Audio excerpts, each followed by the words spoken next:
making you laugh, and all the things you love. San Antonio Living starts right now. But first, when is it just forgetfulness, or when is it a sign of something more? We're getting expert advice from this man next.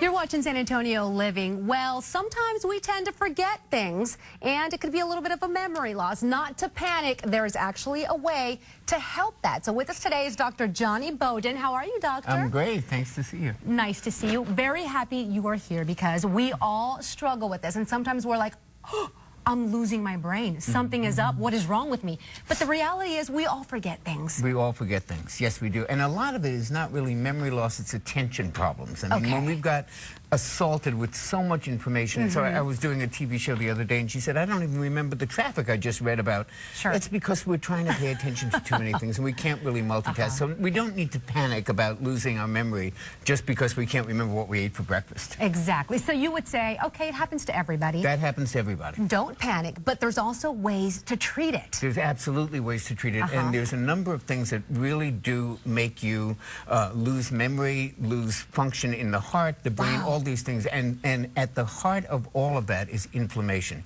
Inflammation is really the promoter of almost every degenerative disease we have. Memory loss, Alzheimer's, cancer, obesity, diabetes, they all have inflammation at their core. So what we really need to do is eat an anti-inflammatory diet, which makes such an enormous difference. A diet, and I'm going to HEB a little bit later on today. And finally, the thing that ages the brain the most and causes the most memory loss is stress. And we're all under way too much stress. How do we get away from stress? Well, there's a number of things. We can meditate. We can do deep breathing. Green tea has a compound in it called theanine, which is very, very relaxing. In fact, they give it as a drug in Japan for anxiety.